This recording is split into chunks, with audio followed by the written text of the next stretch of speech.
Welcome to Colonie TV, the governmental educational channel for the town of Colonie.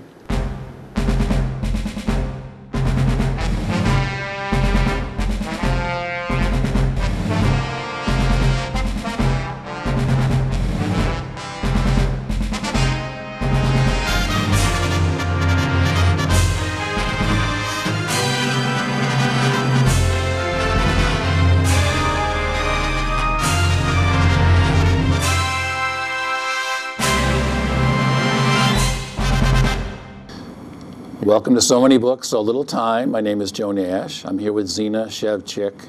We are both librarians here at the Colonie Library for show number 33, Zina. Yes. If you haven't seen our show, the premise is very simple. Zina and I go down to the new bookshelf here in the library, and we go to our technical services department where they're processing all the new books. We brought up a whole bunch of books to tell you about. We never get to all of them. And I guess I'll tell people, I've said this many times before, as far as the adult collection goes, we probably get 100 books a week. But I'm not even talking about children's books, DVDs, CDs, audiobooks. So we're only scratching the surface of what we get here every week. So please, there's tons of stuff here in our library. And hopefully now we're going to hear about a few. Right. And I'm going to try and get to all mine today. Yeah, I'm going to try to go faster too. I know we won't, but you would think that we would be a little bit more adept at describing the books, but once you start talking about a book, it's hard to. We're like kids in a candy store, no doubt about it. My first book is a work of fiction. I am surprised that there aren't reserves on this book. But I guess it hasn't been getting that much press, and I do try to bring things to you that aren't necessarily on the top 10 list or the New York Times bestseller list. So this is kind of how I like to learn my history and my science, historical novels.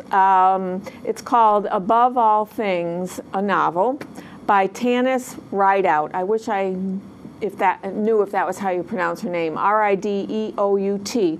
And it's her first book, apparently, and it got really good reviews, and it's about a topic that normally I would not touch. It's about George Mallory's third attempt to scale Mount Everest in 1924, but what its appeal was to me as a reader was that it goes back and forth in chapters between his wife's life back home in Cambridge, England, while he's on this third trek, and it's really a day in her life, although she has lots of reminiscing going on, and it is both, in that sense, a kind of a social history, but it also describes in a way the ascent that George Mallory attempts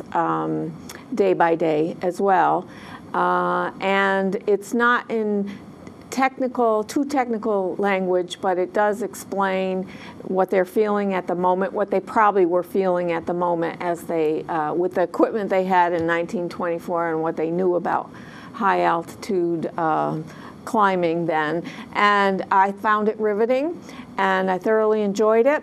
And even some of the reviews say that it's a book club bonanza, and so I think I would recommend it for that because it talks about the competition within his own soul between being a family man and between scaling the heights. It brings us history in it, these people who were climbing and were in these societies, these scientific societies, were men most often who had experienced the warfare, World War I, and what that did to them and their culture. So I highly recommend it. Above All Things, Tanis Rideout. All right, so that is yet, we'll see if we can name them all, Zina. That is yet another book in this the last 2 or 3 years, where real historical people a novel is written about them, usually from the wife or girlfriend's point of view. The Paris Wife. Paris Wife was about Hemingway. Yes, and his early Hemingway. There was two his novels. First wife. There was two novels about Frank Lloyd Wright from the wife. Right. There was there's a new book out called Z about Zelda Fitzgerald. Okay. There was that book called, was it The Senator's Wife, loosely based on? Yes, right. That was fun. That was a good, that was fun. It wasn't, and there was one that was supposedly Laura Bush. Oh, you're right. I forgot the name of that one. But it was based, so people seem to be taking these real people. But anyway, this book, there's several novels on this. I also read one about Patricia Nixon. I mean, it was supposed to be her, but a lot of it's historical. Oh, that's another fact. one, yeah. So, and I really enjoyed that one too, but too bad I can't remember the name. What do we call this genre? Well, I think it's social historical, social histories in the novel form. Well, my first book is a condensation of 3 books. Now, Taylor Branch, who wrote the magnificent, I think it's like 2,000 pages long. It's a 3-volume work called America in the King Years. It's about Martin Luther King. It's not a strict biography of Martin Luther King, although it obviously covers his whole life. It's called the America in the King Years. And all 3 volumes came out, I think they started in the 90s.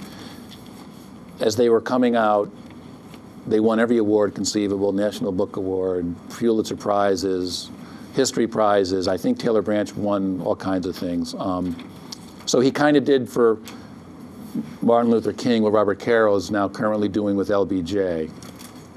The first book was called The first book was called Parting the Waters, America in the King Years. That covers 54 to 63. Pillar of Fire, 63 to 65. At Canaan's Edge, 65 to 68. Obviously, it covers Martin Luther King's life and the civil rights struggle. And like I say, they've received so many awards. But what he's done here, this just came out, it's brand new. There's a new introduction, and he's condensed the three books. He's taken 18 episodes in Martin Luther King's life and the civil rights struggle, and they're all excerpts from the 3 books. And again, if you don't have time to read 2,000 pages, although those 3 books are considered magnificent, but it's a way to start. Oh, yeah. I mean, to see. I think I was reading some reviews on Amazon. People read this and said, I got to go read the 3 books, because the 3 books they're considered like the Caro books I was saying. So I'll tell you a couple of chapters, and you'll get the idea. There's a section on the Montgomery bus boycott, the sit-in and SNCC, Student Nonviolent Coordinating Committee origins, a couple chapters on the Freedom Riders. There is a couple chapters on Birmingham. One was during the bombing. One was during, it says, a national firestorm. I think it's when they first filmed the police and the dogs attacking. So that was, there's a chapter on the March on Washington, etc. This is J. Edgar Hoover and the Nobel Peace Prize. I think when Martin Luther King won the Nobel Peace Prize, I think it upset Hoover. Is that when Hoover started really delving? Yeah, there's a chapter on Selma, Vietnam, and then it goes into the later, when Martin Luther King, when there was the Black Power movement. I don't know if Martin Luther King was not aligned with that, but he obviously had reactions to it. The Last Crusade, and then of course there's a chapter on Martin Luther King's assassination. So it's a condensation of the 3 America in the King Years by Taylor Branch, 18 episodes. This one's only under 200 pages. It's like 190 pages. So it's called The King Years. That's geared for today's Historic reader. Moments in the Civil Rights Movement. And hopefully it would spur you on to read the three volumes. Right, exactly. Okay. Exactly. Okay, my next one is local interest. It's a book of poetry by Bernadette Meyer, who lives apparently in East Nassau, right near here. And the title of this small book of poetry is The Helens of Troy. And it's fewer than 20 poems, but they're local people who live. It looks like they're alive. These are real people? These are real people, and they have pictures, they have them posing. And some of them are a couple pages long, and some of them are very short. This is about Helen Marcy Nelligan. My grandparents owned Nelligan's, a bakery. I'd go into a room full of gallon buckets of cake frosting. The Lake Placid baker has pistachio shortbread cookies. Troy's a mythical place, true to its origins. There's something about growing up in a ruined city. To live in a decaying mansion is Faulkner-like. In the middle of Troy is Washington Park, to which you need a key. I didn't feel good about my key. Once baby raccoons fell out of their nest there, don't go near the Nelligan boys. I don't think where Washington Park is, though. I don't know anything about it, but I read that poem just because it refers to things in Troy. But she's listed as a progressive experimental poet, born in Brooklyn. But I really enjoyed reading these short poems, and so I think people might enjoy it as well. I have one of my aunts is from Troy. She doesn't live there anymore, but her name was Helen. Oh, well, maybe she's in here. Who knows? I don't know. I should look at that. All right. Now, my next book is something that is always fascinating to people, is maps. Yes. Many times here in the library, we have 15 terminals that people use the internet. It's amazing how many people are looking at maps, whether they're Google Maps, whether it's MapQuest, whether it's what's the one you can look on the street? That's kind of a map. Street View in Google. Street viewing. So maps are always very popular. So here's a new book. It's by the guy who wrote the best-selling book called Just My Type, which was a history of typefaces. Huh. You may have talked about that here. No. It's called On the Map, a mind-expanding exploration of the way the world looks. It's a history of maps and culture and society. And I know. I spoke a book about mapping and maps about Ken. He won. He was one of the big champions of Jeopardy. I'm trying to remember his name. But it was a book on maps. Something. Now the inside cover is kind of cool. Maybe you can see that. It looks like a subway map superimposed over the world. The continents, all the continents. So that's fascinating. The book is, as they say, profusely illustrated. There are absolutely tons of illustrations all through history. This book goes back to the beginning of history. It's got all kinds of maps, the history of all kinds of maps. It's got great reviews. It just seems very fascinating. I mean, maps are fascinating. I mean, he goes into the cultural aspects of maps. And right in the very beginning here, you probably can't see that. It's the world with lights. This is the Facebook map.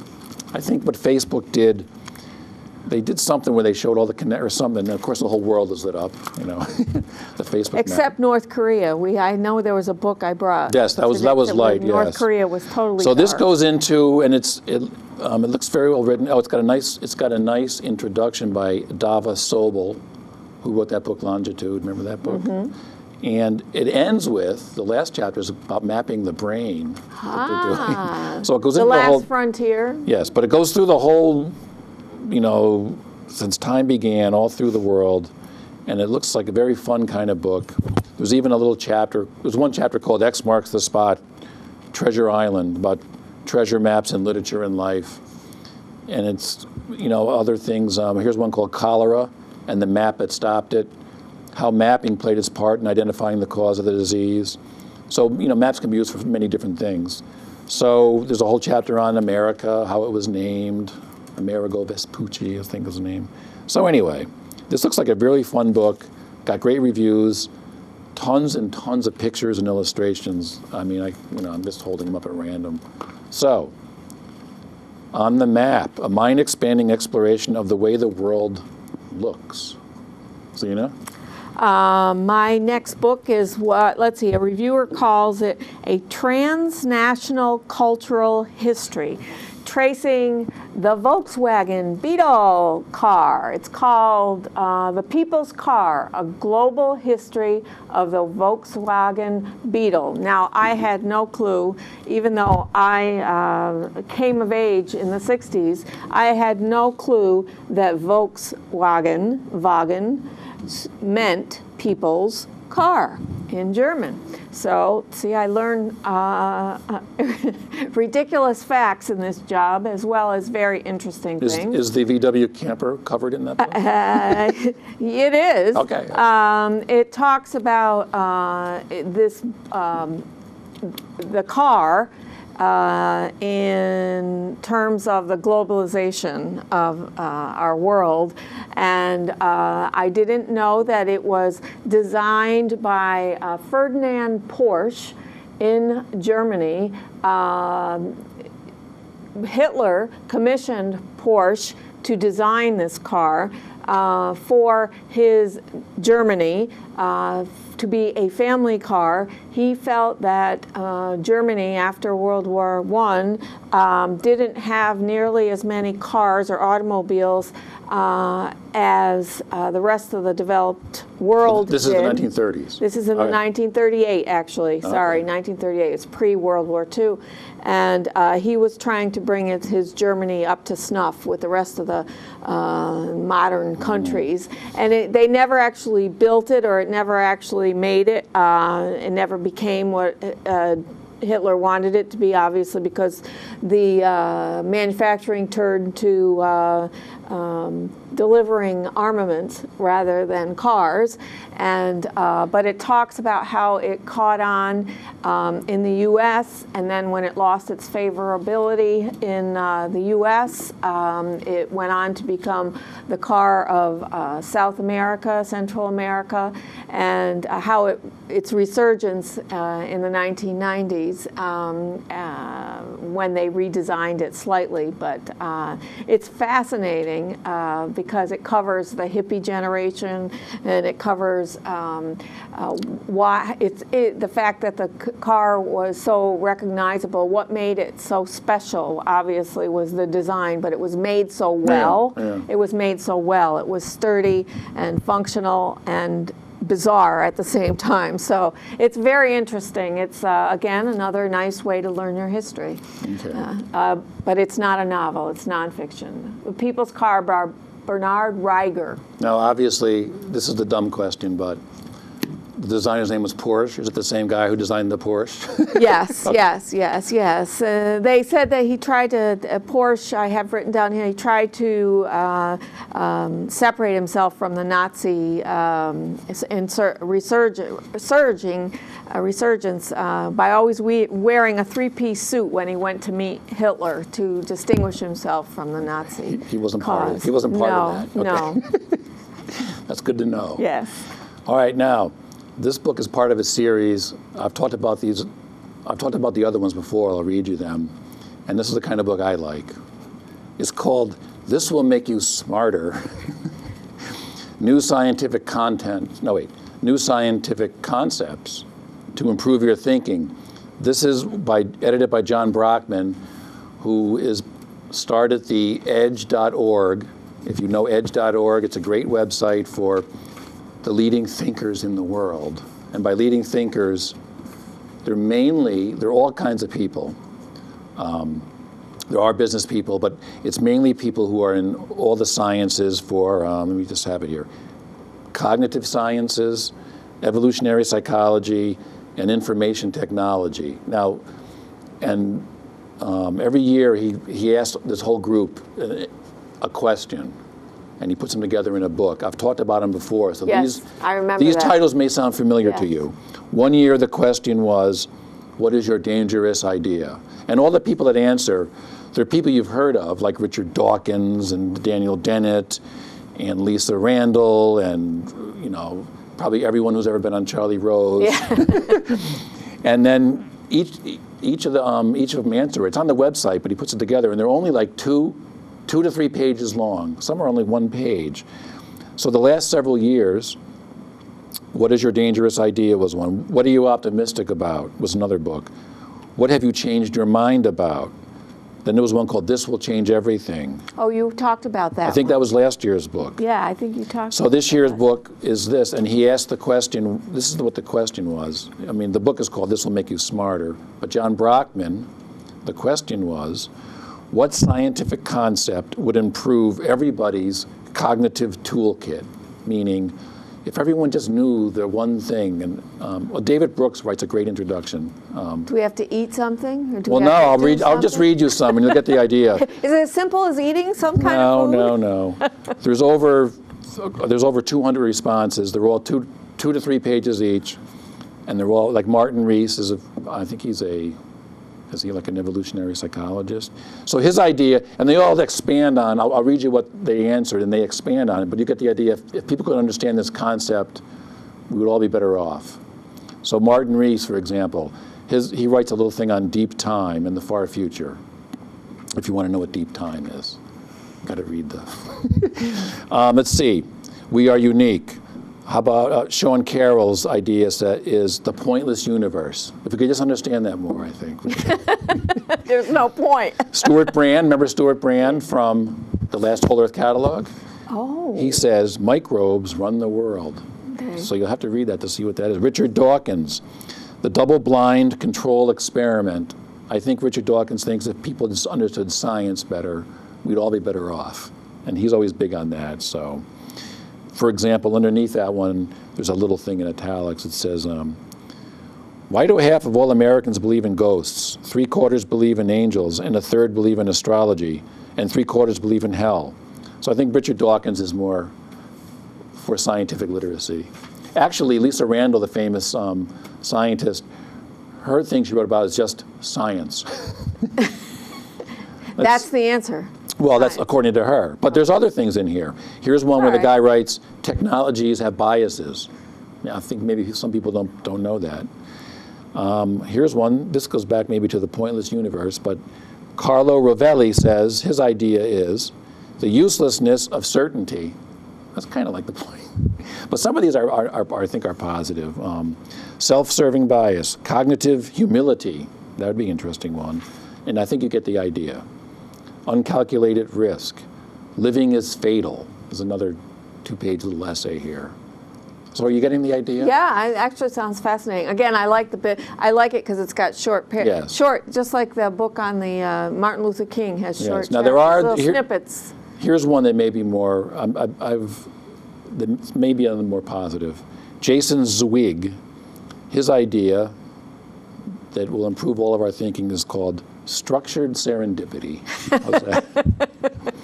There's a lot here. Here's another one, randomness. There's a lot of here on randomness and pointlessness. Maybe I shouldn't. Get the gist, yeah. All right, you get the idea.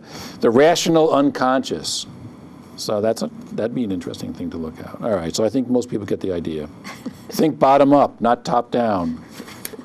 And there's about 250 little essays in here by a wide range of today's leading thinkers. Shall I read a few more? No, got the gist. You got the idea? Yeah.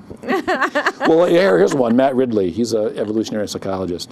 Collective intelligence. We could probably use more of that. Well, groupthink. How about that? Groupthink, yes. Groupthink isn't in here. But anyway. All right. This is the latest from John Brockman, edge.org. This will make you smarter. Okay. 2-page essays from the world's leading thinkers. 2 pages can make all the difference in your life. Okay. And I'm going to science too, but on a slightly lower level, not so high-end scientific Although her thinking. books are very science. Yeah, they are, but right, you can tell by the cover of the book, looking down somebody's throat. It's called Gulp, and this is on the New York Times best-selling list. Called Adventures on the Alimentary Canal. In other words, our digestive system, by Mary Roach. She's a best-selling author of Stiff, Curious Life of Human Cadavers, Packing for Mars, The Curious Science of Life in the Void, and other things, other such books. She has a book about sex, too. Yes, Bonk, something like that. This is, again, a kind of book I probably wouldn't pick up. And I don't read hard science, although I might read that theoretical stuff you just were talking about.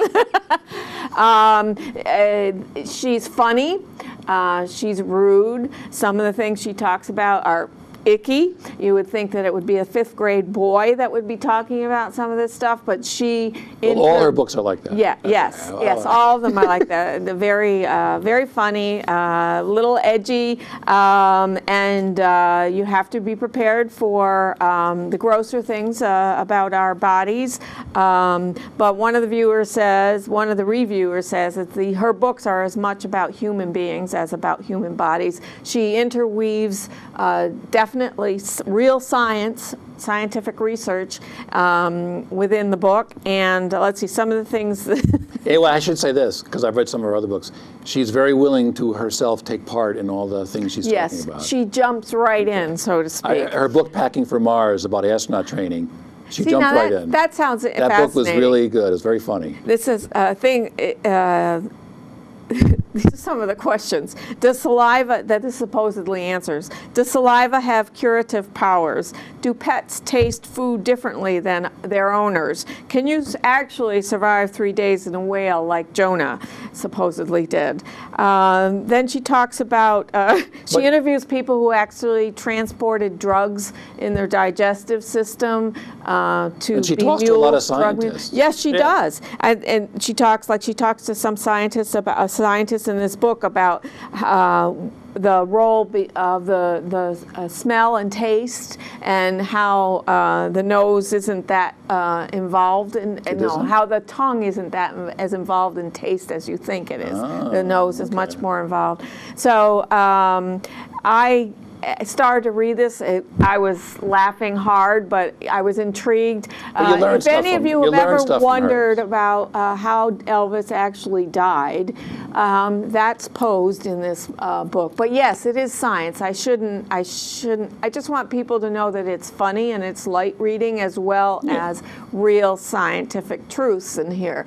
So I highly recommend it. So it's about what happens to food. Yeah. Now, what's going on in our digestive system, is it the complete, from top to bottom? Is it the complete journey of the food? It's the complete journal. That's no why I asked if people knew how Elvis supposedly died. So, but I'm not going any further than that. Okay. Okay. Mary Roach, Gulp. Her book Packing for Mars was really good. It was very funny. I will try that. But again, that's very scientific, and she. Right. I mean, she means like how gravity. Yeah. She goes and talks to everybody. Now, I can see already I'm not going to get to all my books, but I have time to do a couple more. Here's a book that's getting excellent reviews on someone. I guess it's safe to say he's either been misunderstood or he's misinterpreted. I don't know. But this is getting great reviews. It's called Karl Marx, A 19th Century Life by Jonathan Sperber, whose mother lives in Albany, I found out. See, we're just full of fascinating details. So this is a new reassessment of the life of Karl Marx. But I think what this guy's trying to do, he's not trying to talk about him as the architect of communism or as some radical. He's trying to place him in context of the Victorian era. And in the tradition, I'll read this from like the last page. He's actually trying to show you what his life was like as someone from the 19th century, obviously, the 19th century life, and all the things that affected his writing and his life.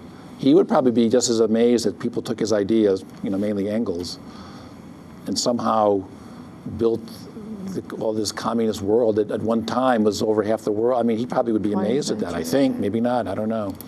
But, he was a radical, I guess, revolutionary, or he espoused it. I don't know if he actually was himself, but... So anyway, what this author tries to do is place Karl Marx, as he says in here, in the matrix of early 19th century, the age of the French Revolution and its aftermath, of Hegel's, he was a big Hegelian, Hegel's philosophy and the young Hegelian critics, and of course, and he was in England a lot, the industrialization of Great Britain was obviously causing misery among a lot of. So he tries to put him in the context of his time. I've read some great reviews of this. Saying it's a very, very well written, very tells you more about him as maybe more how he really was than as maybe we think of him. The myth. The myth. The man. The myth. Okay. Yeah. So I'll just stay briefly on this one. Karl Marx, A 19th Century Life by Jonathan Sperber. Speaking of myths, Yes. This book is called Finding Florida, The True History of the Sunshine State by T.D. Allman. The author is apparently... Ponce de Leon? What's that? Is Ponce de Leon in there with the fountain? Right, right. I mean, his whole point of this book is telling the true history of Florida rather than the myths of, for example, Ponce de Leon discovering Florida or settling Florida in his search for the Fountain of Youth, which is totally wrong. And I'll just read you the first couple of sentences of the fort, not the fountain. Florida's true founder was a killer courtier named Pedro Menendez de Avier. In the course of his tumultuous lifetime, Menendez was painted by Titian, kissed the hands of Queen Mary, Tudor of England, and was a prisoner of the Inquisition. And then it goes on, it says, Menendez executed the first mass slaughter of white men by white men in territory eventually to comprise part of the United States. And so he's talking about a bloody history of the founding of Florida and the Spaniards wrenching the state, the territory from the French. But he goes on, it's a long book, but he kind of demytholizes, how's that for a word? Debunks it wasn't a lot of the history. Florida wasn't founded by the AARP? Right, he debunks a lot of the mythology about the political history of Florida, and he even, one of the things that stuck in my brain was he talked about how the people were chosen for the, I want to say 1986 Challenger shuttle. Was it a shuttle then? The Challenger disaster. Yeah, was it called the shuttle then? I can't remember. The space shuttle. Right, the disaster, and how everyone remembers Krista McAuliffe, who was a teacher on that flight. But he talks about how Judith Resnick, the other woman on the flight, and she was Jewish, and how that was one of the factors in them picking her to go on the flight, and that she had this beautiful flaming red hair that was one of the reasons they thought it was a really good selling point, very photogenic.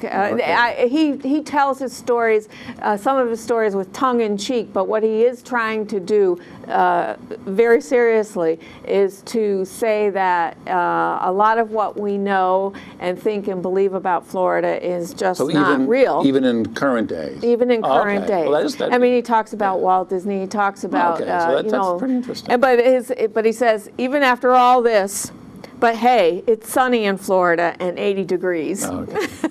So it's good. It's good. Finding Florida, T.D. Allman. All right, now, do you have any more, or shall I? I have another one, but you go fast with one. We can go quick. I'll end with, or no, I have one thing to end with, but you can do one more. I have some audio book update news. Okay. I'll go quick. We've been continuing to get our audio books that I've been talking about, LA Theater Works. Full-length plays, uncut, full cast in front of a live audience. They're not acted out, but they're done they're stage readings. They have the microphones. Anyway, so here's the latest, what we just got, that I listened to was really good. A very important work in the world of the theater, John Osborne's play, Look Back in Anger. Did you ever hear the term angry young man? Yes. The Angry Young Men? That's where this came from. In fact, a lot of people would say the 60s started in 1956 when this play opened. I had to look this up, so I don't want you to think I know this. But May 8th, 1956, Look Back in Anger opened, and I guess it caused because Britain was still in the post-World War area. There was still rationing. Right. There was a lot of dissatisfied youth. There was a lot of youth that were going to college for the first time, and they get out of college, and there was still the class system, or there was a lot of people that had no jobs. And I was just looking at a book, actually. It was about the cultural and sociological history of the Beatles. And the very beginning of the book, they were talking about in the mid-50s, when the Beatles were just starting, before they were the Beatles. There was 2 or 3 pages about this play, how it really, people honed in on this, and it really expressed something of that era of these people in their 20s, and they're aimless. They didn't really know they wanted something. They didn't know what they want. This play really expresses that. So John Osborne's play, Look Back in Anger, great production by LA Theater Works. Stephen Brand, Moira Quirk, Simon Templeton, James Warwick, Joanne Whaley, and one other quick thing. These are new in the sense that they're new to the library. They're obviously not new books. I just got a whole bunch of, is there any more American author than John Steinbeck? I just got a bunch of, we only own Grapes of Wrath in audio, and I think it was missing or lost or something. So I just replenished, and some we never owned. We have new audio versions of The Red Pony, read by Frank Muller, which was really good. Grapes of Wrath, read by Dylan Baker. I haven't listened to it yet, but great reviews, Dylan Baker, the actor. In Dubious Battle was read by Tom Stetschultz. I don't know how to say that name. I've listened to this. Absolutely fantastic reading of that book. It could be the best Steinbeck one. I really like it because I listen to most of these. East of Eden, read by Richard Poe. Cannery Row and Sweet Thursday, those connected novels read by Jerry Farden, which are excellent also. And Travels with Charlie, read by Gary Sinise, the actor. Oh, that would be fun. Who also read, it's not new, but he read Travels with Charlie. He read Of Mice and Men. So anyway, Zeno? Okay, this is my philanthropy cell. The International Bank of Bob, Connecting Our World's one $25 Kiva Loan at a Time by Bob Harris. Now, he's writing about microfinance. It's almost like a travelogue, though, but he's talking about his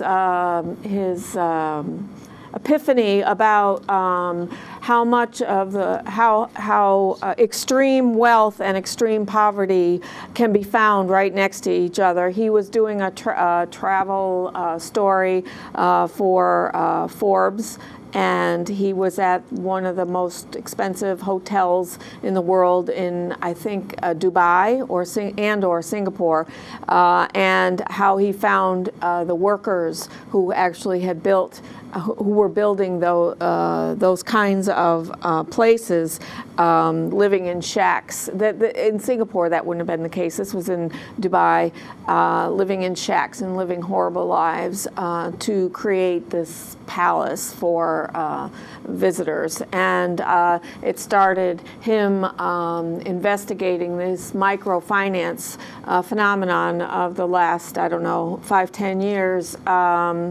And he talks about Kiva, which is one of the organizations that was started by, I think, a couple of Americans.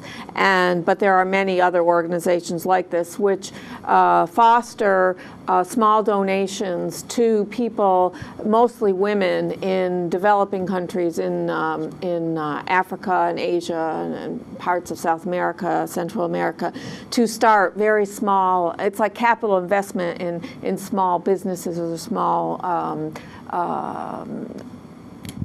efforts to better their lives. And it talks about how fast and how quickly the loans are repaid. And he talks as well about the difficulties with the whole microfinancing network and how to be sure that it's really helping. But he does visit where he has donated these $25 micro loans, and he goes to visit the people who he helped. So he's in Cambodia and parts of Africa. I don't have it written down, but it is a travelogue as well as an explanation of the whole microfinance phenomenon. It's written very well, very clearly, and it has inspired me to look into the whole microfinance notion. And it can be done on the web, the World Wide Web. Okay, that's it. All right, I'm going to end with this really quickly. It's not a new book.